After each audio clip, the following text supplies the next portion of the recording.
ഒരു പ്രേക്ഷകർ എന്ന രീതിയിൽ ഇങ്ങനെ സ്പൂൺ ഫീഡ് ചെയ്യുന്ന പോലെ രീതിയിലാണ് എൻ്റെ സിനിമയുടെ കഥ പോകുന്നത്. നമ്മളെല്ലാം കൂടെ അടിച്ച് പൊളിച്ച് ഞങ്ങൾ മമ്മൂക്ക എന്ന് പറഞ്ഞാൽ ഒരു സത്യം പറഞ്ഞാൽ സാധാരണ രീതിയിലാണ് വരുന്നത്. പക്ഷേ ഇത് ഒന്നൊന്നര പടം അടിപൊളി, രക്ഷയില്ല, മുക്ക പൊളിച്ചടുക്കി.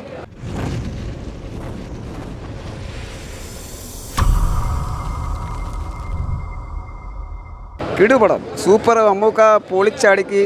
മമ്മൂക്കയിൽ പറയാൻ വാക്കുകളില്ല. മമ്മൂക്കയെ കൊണ്ടേ പറ്റുള്ളൂ ഇങ്ങനെ ഒരു സിനിമ ചെയ്യാൻ വേണ്ടി. നല്ലൊരു ക്ലൈമാക്സ് രക്ഷയില്ല, പൊളിച്ച്. നമ്മളെല്ലാം കൂടെ അടിച്ച് പൊളിച്ച്. ഞങ്ങൾ മമ്മൂക്ക എന്ന് പറഞ്ഞാൽ ഒരു സത്യം പറഞ്ഞാൽ സാധാരണ രീതിയിലാണ് വരുന്നത്.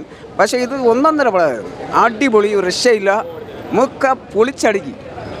ഒരു നവാഗത സത്യം പറഞ്ഞ കലൂർ ഡെന്നീസ് എന്നുള്ള വ്യക്തിയെ നമുക്ക് നേരത്തെ അറിയാമെന്നുള്ളൊരു വ്യക്തിയാണ്. അദ്ദേഹം പരമ്പരാഗതമായിട്ട് നേരത്തെയുള്ള ഒരു മമ്മൂക്കയായിട്ട് ഒരുപാട് ഹിറ്റുകൾ സിനിമ എടുത്ത ഒരു വ്യക്തിയാണ്.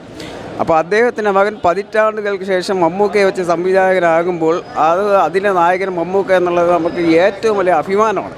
അതിന് മമ്മൂക്ക നല്ല രീതിയിൽ ഒരു കഥയുമായിട്ട് ബന്ധപ്പെട്ട് പോയ ഒരു വ്യക്തിയാണ്. പക്ഷേ അദ്ദേഹം പറഞ്ഞു നീ തന്നെ സംവിധാനം ചെയ്തെന്ന് പറഞ്ഞു. അപ്പോൾ അത് ആ ലെവലിൽ ചെയ്തു, നല്ല ഭംഗിയാക്കിയിട്ട് ചെയ്തു. ഒരു പുതുമുഖ സംവിധായകൻ എന്നുള്ള പേരിലല്ല ചെയ്തിട്ടുള്ളത്, നല്ല രീതിയിൽ പൊളിച്ചടിക്കും. ബസൂക്ക ഇപ്പം കണ്ടിറങ്ങി.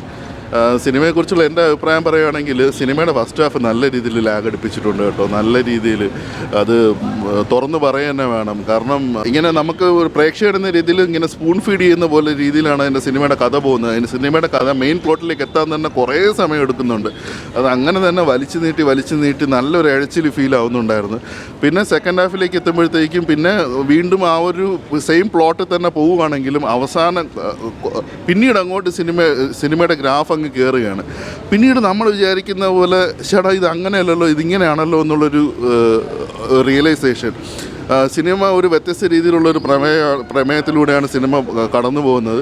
ഒരുപക്ഷെ ഇൻ്റർനാഷണൽ മൂവീസെല്ലാം കാണുന്നവർക്ക് ഇത് ഭയങ്കരമായിട്ട് എക്സൈറ്റ് ചെയ്യിപ്പിക്കണമെന്ന് ഒന്നൊന്നുമില്ല. പക്ഷേ നമ്മളെ മലയാള സിനിമകളെ സംബന്ധിച്ച് ഇങ്ങനെയുള്ള പ്രമേയങ്ങളും വരണം, വ്യത്യസ്തമായിട്ടുള്ള പ്രമേയങ്ങളും വരണം. ഇതൊരു ഗെയിമറുടെ പെർസ്പെക്റ്റീവിലാണ് ഈ ഒരു സിനിമയുടെ കഥ പോകുന്നത്.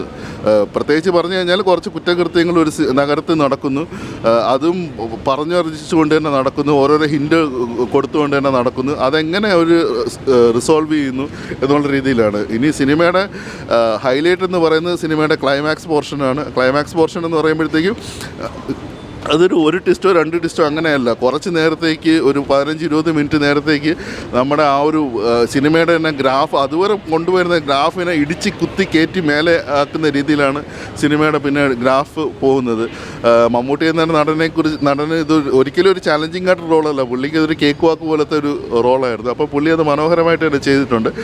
തീർച്ചയായിട്ടും ഇതിൻ്റെ ഒരു ക്ലൈമാക്സ് നമ്മൾ സിനിമ തുടക്കത്തിൽ കുറച്ച് മുഴിപ്പിച്ചെങ്കിലും സിനിമയുടെ അവസാനം എത്തി ക്ലൈമാക്സ് പഞ്ചും അതും കണ്ടു കഴിയുമ്പോഴത്തേക്കും തീർച്ചയായിട്ടും എനിക്ക് സിനിമ തീർച്ചയായിട്ടും ഒരു ഓൺ ടൈം വാച്ചബിൾ എന്നുള്ളൊരു ഫീലാണ് എനിക്ക് കിട്ടിയത്.